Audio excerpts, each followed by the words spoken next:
जय हिंद दोस्तों, कैसे हैं आप लोग। तो आज हम बात करने वाले हैं साल 2005 में आई एक डिस्टर्बिंग हॉरर फिल्म हॉस्टल के बारे में। दोस्तों, इस फिल्म की कहानी बहुत खतरनाक है जिसे सुन के आपके रोंगटे खड़े हो जाएंगे, तो आप इस वीडियो को अंत तक जरूर देखिएगा। फिल्म की स्टार्टिंग में हमें किसी के चिल्लाने की आवाज सुनाई जाती है, मानो कि उसे कोई टॉर्चर कर रहा हो। वहाँ जमीन पे ढेर सारा खून होता है और फिर एक जार में एक बंदा कैंची रखता है जिससे वो उस बंदे को प्रताड़ित कर रहा था। फिर सीन शिफ्ट होता है और हमें 3 दोस्त दिखाए जाते हैं जो कि यूरोप घूमने आए थे। इनके नाम होते हैं पैक्सटन, जॉश और ओली। पैक्सटन और जॉश कॉलेज स्टूडेंट थे जो कि वहाँ पे थीसिस के लिए आए थे और ओली उन्हें रास्ते में मिला था जिससे उनकी काफी अच्छी दोस्ती हो गई थी।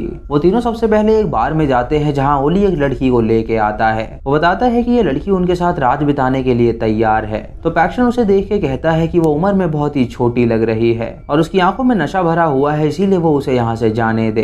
रात को तीनों क्लब में जाते हैं जहाँ वो लड़कियां ढूंढने की कोशिश करते हैं, लेकिन जॉस और पैक्सटन को वहाँ भी कोई लड़की नहीं मिलती।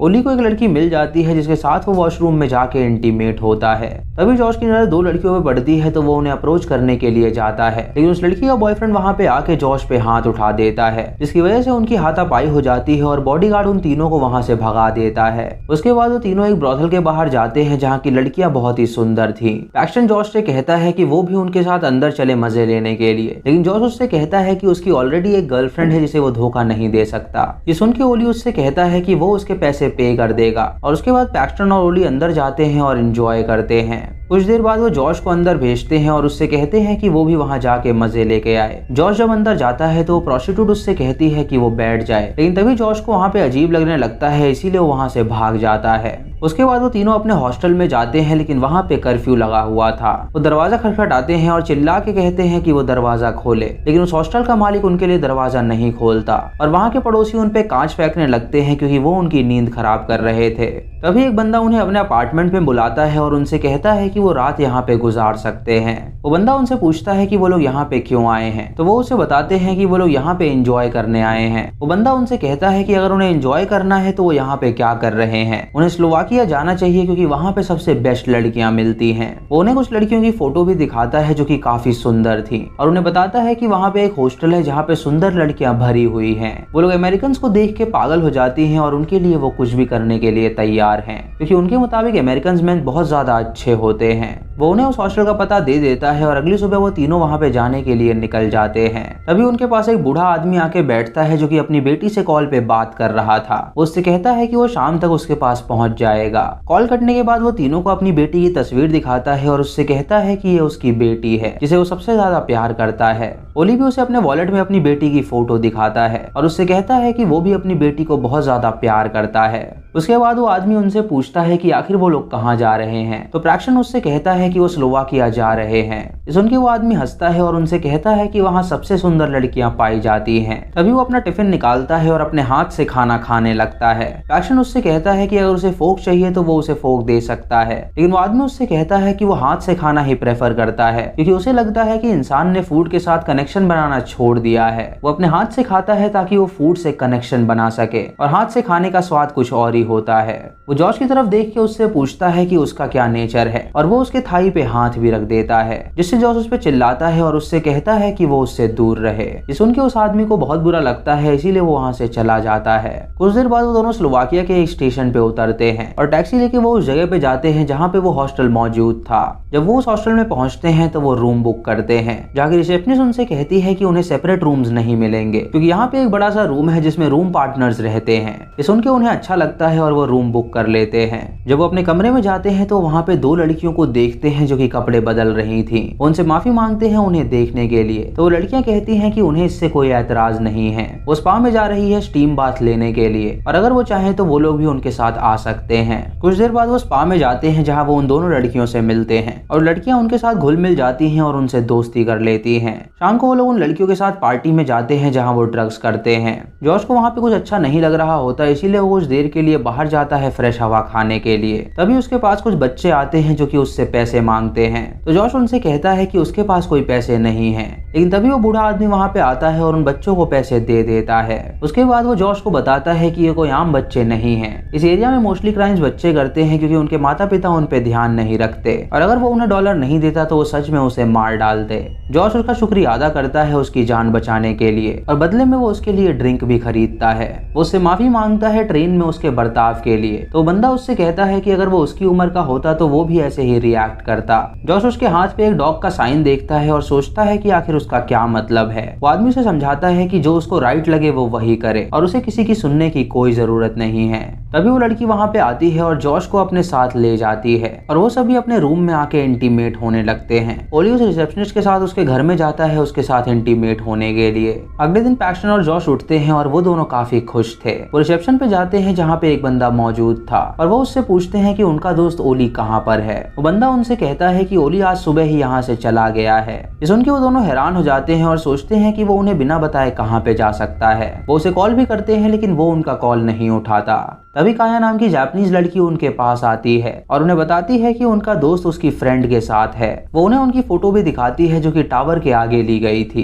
ये देख के पैक्स्टन और जॉश हैरान हो जाते हैं और सोचते हैं कि आखिर वो ऐसा कैसे कर सकता है। उसके बाद वो उसे ढूंढने के लिए निकल जाते हैं और रास्ते में उनको वो क्रिमिनल बच्चे मिलते हैं जो कि उनसे कैंडी मांगते हैं। जॉश उनको कैंडी दे देता है तो बच्चे उनका रास्ता छोड़ देते हैं, और तभी उनकी नजर ओली पे पड़ती है तो वो लोग उसका पीछा करते हैं। ओली एक म्यूजियम में जाता है जो कि एक टॉर्चर म्यूजियम था। वो उसके अंदर जाते हैं और देखते हैं कि वहाँ पे कई सारी क्रीपी चीजें हैं। तभी वो ओली को रोकते हैं और जब वो पीछे मुड़ता है तो वो देखते हैं कि वो ओली नहीं है। वो उस बंदे से पूछते हैं कि उनका दोस्त कहाँ पर है, तो वो कहता है कि वो किस बारे में बात कर रहे हैं। वो उससे कहते हैं कि उसने जो जैकेट पहना है वो उनके दोस्त का है। तो बंदा उन पे हंसता है और उनसे कहता है कि ये उसकी जैकेट है। जब वो उस म्यूजियम से बाहर निकलते हैं तो पैक्स्टन को एक मैसेज आता है जिसमें ओली की शक्ल होती है और उसमें लिखा होता है कि वो घर चला गया है। इधर वो मैसेज एक बुचर ने भेजा होता है जिसने ओली की गर्दन काट दी थी ताकि उसके दोस्तों को लगे कि वो घर जा चुका है। दोस्तों उन लोगों ने ओली को पकड़ लिया था और उसे जान से मार डाला था, और उसके बाद वो बुचर उस जापानीज लड़की के पास जाता है जो कि काया की दोस्त थी। इधर पैक्स्टन और जॉश वापस हॉस्टल में आ जाते हैं जहाँ वो ओली का फोन ट्राई करते हैं लेकिन उसका फोन बंद था। पैक्स्टन काना से पूछता है कि वो घर कब जाएगी, तो वो यहाँ से बताती है कि वो कल यहाँ से निकल जाएगी। पैक्स्टन उससे कहता है कि वो भी कल ही जाएंगे तो वो उनके साथ चले। तभी वहाँ पे वो दो लड़कियां आती हैं जो कि उनसे कहती हैं कि वो क्लब में जा रही हैं और अगर वो दोनों चाहते हैं तो वो उनके साथ आ जाएं। जॉश उन्हें मना कर देता है क्योंकि उनके दोस्त का कोई अता पता नहीं था। पैक्स्टन जॉश को समझाता है कि ओली उन्हें हाल ही में मिला था तो वो उस पर भरोसा कैसे कर सकते हैं, क्या पता वो सच में घर चला गया हो। ये सुन के जॉश उसके साथ क्लब में चलने के लिए तैयार हो जाता है। वो दोनों उन लड़कियों के साथ क्लब में जाते हैं जहाँ वो उनकी ड्रिंक में कुछ मिला देती हैं, और जब वो दोनों ड्रिंक पीते हैं तो उन्हें काफी अजीब सा फील होने लगता है। जॉश तुरंत रिसेप्शन में जाता है जहाँ रिसेप्शनिस्ट उसकी हालत देख के उसे संभालती है। वो उसे उसके बेड पे सुला देती है और उससे कहती है कि वो आराम करे। तभी जॉश के पास एक आदमी आता है जो कि उसे उठा के अपने साथ ले जाता है। इधर पैक्स्टन देखता है कि वो दोनों लड़कियां कुछ ज्यादा ही सिडक्टिव हैं, जिससे उसे वहां पे कुछ गड़बड़ लगती है, इसीलिए वो उनसे कहता है कि वो वॉशरूम जा रहा है। उसे सब धुंधला दिखाई देने लगता है, इसीलिए वॉशरूम समझ के एक कमरे में चला जाता है और जब वो बाहर निकलने की कोशिश करता है तो वो कमरा लॉक हो चुका था, जिससे वो वहीं पे सो जाता है। जॉश की जब आंखें खुलती हैं तो वो अपने आप को एक टॉर्चर रूम में पाता है। तभी उसके सामने एक बुचर आता है जो कि उसके चेहरे से मास्क हटाता है और जॉश देखता है कि उन लोगों ने उसे बांध रखा है और वो एक अजीब सी जगह पे है। सबसे पहले वो बंदा एक ड्रिलिंग मशीन उठाता है और उसे जॉश के पैर में घुसा देता है, जिससे जॉश को काफी दर्द होता है और वो चिल्लाने लगता है। तभी वो बंदा अपना मास्क हटाता है और हम देखते हैं कि वो कोई और नहीं बल्कि वही बूढ़ा इंसान है जो कि उन्हें ट्रेन में मिला था। ये देख के जॉश हैरान हो जाता है और उससे पूछता है कि आखिर वो ये सब क्यों कर रहा है। वो आदमी उससे कहता है कि वो सर्जन बनना चाहता था लेकिन बोर्ड्स ने उसे कई बार फेल किया, जिसकी वजह से वो सर्जन नहीं बन पाया। फिर एक अंडरग्राउंड कंपनी का उसे ऑफर आया जो कि उसे सर्जरी करने के लिए बुलाया करती है और वो उसी कंपनी के लिए काम करता है। जॉश उससे कहता है कि अगर उसे पैसे चाहिए तो वो उसे पैसे देने के लिए तैयार है, लेकिन वो आदमी उससे कहता है कि उसे पैसों की कोई जरूरत नहीं है क्योंकि यहाँ उसे जो पेमेंट मिलती है वो बहुत ही ज्यादा होती है। जॉश उससे कहता है कि वो उसे यहाँ से जाने दे, तो बंदा एक चाकू उठा के उसका पैर काट देता है और उससे कहता है कि अगर वो यहाँ से भागना चाहता है तो वो भाग जाए। जॉश जब उठ के वहाँ से जाता है तो देखता है कि उसकी एड़ियां कटी हुई हैं, जिससे वो जमीन पे गिर जाता है और फिर भी रेंगते हुए वहाँ से भागने की कोशिश करता है, लेकिन तभी वो बंदा उसका गला पकड़ लेता है और उसे काट डालता है, जिससे जॉश की वहीं पे मौत हो जाती है। इधर पैक्स्टन जब उठता है तो वो अपने आप को उस रूम में पाता है। वो बाहर निकलता है और हॉस्टल के रिसेप्शन पे जाके पूछता है कि उसका दोस्त कहाँ पर है। वो बंदा उसे बताता है कि उसका दोस्त आज सुबह ही यहाँ से चला गया है। पैक्स्टन रिसेप्शन पे पूछता है कि वो एशियन लड़की कहाँ पे है, तो रिसेप्शनिस्ट उससे कहता है कि वो भी यहाँ से चली गई है। ये सुन के पैक्स्टन हैरान हो जाता है और सोचता है कि उसके दो दोस्त अचानक गायब कैसे हो सकते हैं। जब वो अपने रूम में जाता है तो वहाँ पे दो नई लड़कियां होती हैं जो कि कपड़े बदल रही थीं। वो उन लड़कियों से माफी मांगता है उन्हें देखने के लिए, तो लड़कियां वही सेम चीज कहती हैं जो कि पहले दो लड़कियों ने कहा था। वो उससे कहती हैं कि वो स्पा में जा रही हैं और अगर वो चाहे तो वो उन्हें ज्वाइन कर सकता है। इस उनके पैक्स्टन को काफी अजीब लगता है क्योंकि वो सभी एक ही तरह से बिहेव कर रही थी। फिर पैक्स्टन बाहर जाता है अपने दोस्तों को ढूंढने के लिए और उसे वो टावर दिख जाता है जहाँ पे ओली और उस जापानीज लड़की की फोटो ली गई थी। तभी उसका फोन वहाँ के क्रिमिनल बच्चे चुरा लेते हैं और वहाँ से भागने लगते हैं। वो एक बच्चे को पकड़ लेता है और उसका गला दबा के उसे मारने वाला होता है, लेकिन तभी वो उसे छोड़ देता है और वहाँ से भाग जाता है। उसके बाद वो पुलिस स्टेशन जाके इंस्पेक्टर को सारी बात बताता है, तो इंस्पेक्टर कहता है कि वो कोई भी रिपोर्ट नहीं लिख सकता क्योंकि उसके दोस्त हॉस्टल से चेकआउट कर चुके हैं और अब तक वो अपने देश चले गए होंगे। उसके बाद पैक्स्टन जब बाहर जाता है तो वो उस लड़की को देखता है। उसका पीछा करते हुए वो बार में पहुंचता है जहां वो देखता है कि वो दोनों लड़कियां आपस में हंसते हुए बातें कर रही हैं। पैक्स्टन उनसे पूछता है कि उसके दोस्त कहां पर हैं, तो वो लड़कियां उसे बताती हैं कि वो लोग यहाँ से चले गए हैं। पैक्स्टन उनसे कहता है कि वो जानता है कि वो दोनों झूठ बोल रही हैं, तो सच सच बताएं कि आखिर वो कहां पर हैं। वो लड़की उससे कहती है कि वो दोनों एक आर्ट शो में हैं और अगर वो उस शो को देखना चाहता है तो वो उसके साथ चले। वो लड़की अपने साथी के साथ उसे उस जगह पे ले जाने लगती है। पैक्स्टन देखता है कि वो वही टावर वाली जगह है जहाँ पे ओली की तस्वीर ली गई थी और वहाँ पे कई सारे अमीर लोग मौजूद थे जो कि वहाँ पे वो शो देखने आए थे। पैक्स्टन एक आदमी से पूछता है कि अंदर का शो कैसा है, तो आदमी उसे बताता है कि वो बहुत खतरनाक शो है और उसने उसके लिए बहुत ज्यादा पैसे दिए हैं। उसके बाद वो लड़की उसे अंदर ले जाती है और उससे कहती है कि वो अंदर जाके शो देखे। और जब पैक्स्टन एक रूम के बाहर जाता है तो वो जॉश की लाश को देखता है जिसकी बॉडी को उस बूढ़े आदमी ने काट दिया था और उसके अंदर से वो ऑर्गन्स निकाल रहा था। ये देख के पैक्स्टन बहुत डर जाता है और वहाँ से भागने की कोशिश करता है, लेकिन तभी दो बॉडीगार्ड उसे पकड़ के एक रूम में बंद कर देते हैं। कुछ देर बाद एक बॉडीगार्ड एक सर्जन को लेके आता है और उसे बताता है कि वो इसे काट दे और उस सर्जन पैक्स्टन को टॉर्चर करने के लिए सबसे पहले एक कैंची लाता है। वो कैंची से पैक्स्टन के बाल निकालता है ताकि वो उसका डीएनए निकाल सके। पैक्स्टन उससे कहता है कि वो उसे ना मारे क्योंकि वो निर्दोष है। ये सुनके वो सर्जन बॉडीगार्ड को बुलाता है और उससे कहता है कि वो इसका मुंह बंद कर दे, तो बॉडीगार्ड पैक्स्टन के गैग लगा देता है और वहां से चला जाता है। फिर वो सर्जन एक चेन सॉ उठाता है जिससे वो पैक्स्टन की उंगलियां काट देता है और जब वो उसका गला काटने के लिए आगे बढ़ता है तो उसका पैर उस उंगलियों पे आ जाता है जिससे वो नीचे गिर जाता है और वो चेन सॉ उसके पेट में जा लगती है जिससे उसका शरीर आधा हो जाता है। पैक्स्टन इस बात का फायदा उठा के अपने आप को छुड़ा लेता है और उस सर्जन की गन लेके उसके सर में शूट करता है जिससे उसकी मौत हो जाती है। उसके बाद वो उसके कपड़े पहन के वहां से बाहर निकलने का प्लान बनाता है, लेकिन तभी वहां पे कुछ गार्ड्स आ जाते हैं तो वो एक रूम में चला जाता है। उस रूम में एक ट्रॉली होती है जिसके ऊपर ढेर सारी लाशें पड़ी थी, इसीलिए वो लाशों के बीच जाके छुप जाता है ताकि वो वहां से बाहर निकल सके।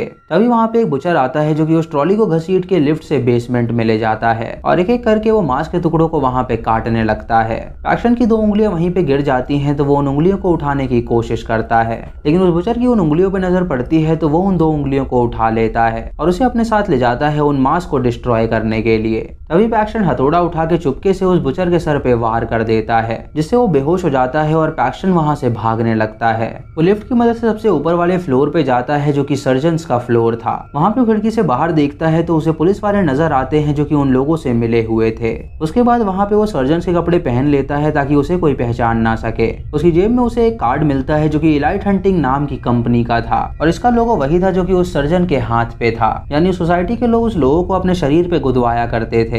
उसके पीछे अमेरिकन और बाकी लोगों के रेट लिखे होते हैं जिसमें अमेरिकन के सबसे ज्यादा रेट थे, इसीलिए वो अमेरिकन को ज्यादा पकड़ा करते थे और उन्हें मारा करते थे ताकि वो उनका मांस खा सके और उनके ऑर्गन्स की तस्करी कर सके। तभी वहाँ पे एक बुचर आता है जो कि उसे देख के सोचता है कि वो भी उसकी तरह एक बुचर है। वो उसे बताता है कि यहाँ पे दुनिया भर के लोग आते हैं शो देखने के लिए और वो उस शो के स्टार कास्ट होते हैं जो कि उन लोगों को काटते हैं और वो लोग भारी मात्रा में उन्हें पैसे देते हैं। वो उसे अपनी गन दिखाता है और उससे कहता है कि वो शो को और भी इंटरेस्टिंग बनाएगा। वो अब से लोगों को गन से नहीं मारेगा बल्कि वो उन्हें काट के मारेगा। वो अपनी गन वहाँ पे फेंक देता है और तभी एक बॉडीगार्ड उसे वहाँ से ले जाता है। पैक्स्टन उसकी गन उठा लेता है और छुपते छुपाते हुए नीचे जाता है जहाँ पे उसे एक गाड़ी मिलती है जिसके अंदर चाबी लगी हुई थी। तभी उसे एक लड़की की चिल्लाने की आवाज आती है तो वो उसकी मदद करने का फैसला करता है। वो उस रूम में जाता है जहाँ वो देखता है कि वो लड़की काना है है जिस पे टॉर्चर हो रहा है। वो उस बुचर को मार गिराता है और काना से कहता है कि वो उसे यहाँ से बाहर निकाल के रहेगा। उसकी एक आंख बाहर लटक रही होती है तो वो कैंची से उसे काट देता है और उसके बाद वो काना से कहता है कि वो जल्दी यहाँ से बाहर निकल जाएंगे। वो दोनों छुपते छुपाते उस कार में बैठ जाते हैं और वहाँ से भाग निकलते हैं और उस कंपनी के बॉडीगार्ड उनका पीछा करने लगते हैं। रास्ते में एक बड़ा सा ट्रक आ जाता है तो पैशन उससे कहता है कि वो जल्दी वहाँ से निकले और जब वो ट्रक हटता है तो वो अपने सामने उन्हीं लड़कियों को देखता है जिनकी वजह से उनके दोस्त मारे गए थे। उनके पास वो लड़का भी होता है जिसने उन्हें वहाँ पे भेजा था। ये देख के वो समझ जाता है कि ये पूरी एक गैंग है और बदला लेने के लिए वो उन तीनों पे गाड़ी चढ़ा देता है जिससे उन तीनों की मौत हो जाती है। जब वो आगे बढ़ता है तो वो क्रिमिनल बच्चे उसका रास्ता रोकते हैं। पैशन को उस गाड़ी में ढेर सारी कैंडीज मिलती है तो वो उन बच्चों को दे देता है और उनसे कहता है कि जो उसका पीछा कर रहे हैं वो उन्हें सबक सिखाएं। वो बच्चे पैशन को वहाँ से जाने देते हैं और जब वो बॉडीगार्ड उसका पीछा करते हुए वहाँ तक पहुँचते हैं तो बच्चे उनका रास्ता रोक लेते हैं। वो उनको बुरी तरह पीटते हैं जिससे उन बॉडीगार्ड्स की मौत हो जाती है। जब पैशन आगे पहुंचता है तो देखता है कि वहाँ पे नाकाबंदी है। ये देख के वो समझ जाता है कि जरूर उनके लिए वो नाकाबंदी लगाई गई है, इसीलिए वो काना को लेके गाड़ी से उतरता है और पैदल ही स्टेशन तक जाने लगता है। जब वो स्टेशन पे पहुंचता है तो देखता है कि वहाँ भी उनके लोग मौजूद हैं। वो एक लगेज के पीछे छुप जाता है और काना से कहता है कि वो भी यहाँ पे आए, लेकिन जब काना उसके पास आने लगती है तो वो आईने में अपना चेहरा देख लेती है जो कि बुरी तरह डिस्ट्रॉय हो चुका था। ये देख के वो घबरा जाती है और एक ट्रेन के आगे आके आत्महत्या कर लेती है। इससे सभी लोग डिस्ट्रैक्ट हो जाते हैं और पैशन ट्रेन में बैठ के वहाँ से निकल जाता है। तभी पैशन उस सर्जन की आवाज सुनता है जो कि वहाँ पे मौजूद था। वो उसका पीछा करता है और देखता है कि वो अपनी बेटी के साथ है। वो बंदा अपनी बेटी को वॉशरूम में भेजता है और खुद भी वॉशरूम में जाता है और कुछ देर बाद जब वो सर्जन बाहर आता है तो उसकी बेटी अब तक नहीं आई थी। ये देख के उसे चिंता होने लगती है और वो लेडी वॉशरूम में जाता है अपनी बेटी को ढूंढने के लिए, लेकिन उसकी बेटी अंदर मौजूद नहीं होती। वो पूरे स्टेशन में अपनी बेटी को ढूंढने लगता है और हम पैशन को देखते हैं जो कि उसकी बेटी को किडनैप करके अपने साथ ले जाता है और वो सर्जन इसी के साथ रोने लगता है और ये मूवी यहीं पे खत्म हो जाती है। दोस्तों इस फिल्म की 2 एंडिंग है जिसकी एक एंडिंग आपने सुन ली। अब आप इसकी दूसरी एंडिंग सुनिए जो कि इससे खतरनाक है। जब वो आदमी वॉशरूम में होता है तो पैशन वहाँ पे आ जाता है और वो उसकी तरफ एक कार्ड फेंकता है और वो बंदा उस कार्ड को उठाने के लिए उसकी तरफ अपना हाथ बढ़ाता है। तभी पैशन उसका हाथ पकड़ लेता है और उसकी 2 उंगलियां काट देता है क्योंकि उसकी वजह से पैशन की भी 2 उंगलियां कट गई थी। उसके बाद वो उसके टॉयलेट में घुस जाता है और उसका गला काट के उसे मार डालता है और इसी के साथ ये मूवी यहीं पे खत्म हो जाती है। तो दोस्तों हॉस्टल की 2 एंडिंग में से आपको कौन सी एंडिंग अच्छी लगी आप हमें कमेंट सेक्शन में जरूर बताइएगा। इसके 2 पार्ट्स और हैं और अगर आपको वो चाहिए तो आप स्पैम कर दीजिए। अगर इस वीडियो पे ज्यादा से ज्यादा लाइक्स और कमेंट आते हैं तो मैं जल्दी से जल्दी इसका सेकंड पार्ट लेकर आऊंगा। तो दोस्तों ये थी आज की वीडियो जहाँ पे 3 दोस्त जाते हैं वेकेशन मनाने के लिए, लेकिन उन्हें अंडरवर्ल्ड के बंदे पकड़ लेते हैं और 2 दोस्तों को मार डालते हैं ताकि वो उनके ऑर्गन्स की तस्करी कर सके। ये फिल्म डार्क वेब को भी दर्शाती है जहाँ पे इंसान को टॉर्चर किया जाता है और लाइव शो पे अमीर अमीर लोग आते हैं जो कि उन्हें टॉर्चर करते हुए देखना पसंद करते हैं और इस शो के लिए वो उन्हें भारी मात्रा में अमाउंट भी देते हैं। तो दोस्तों ये थी आज की वीडियो। अगर आपको वीडियो पसंद आई हो तो आप हमें कमेंट सेक्शन में जरूर बताएं। चैनल पे नए हैं तो इसे सब्सक्राइब करें और बेल आइकॉन दबाएं नोटिफिकेशंस के लिए और मूवी लिंक्स के लिए आप हमें टेलीग्राम पे फॉलो कर सकते हैं। दोस्तों वीडियो को लाइक और शेयर करना बिल्कुल मत भूलिएगा। तो मैं मिलता हूँ आपको अगली वीडियो में, तब तक के लिए जय हिंद।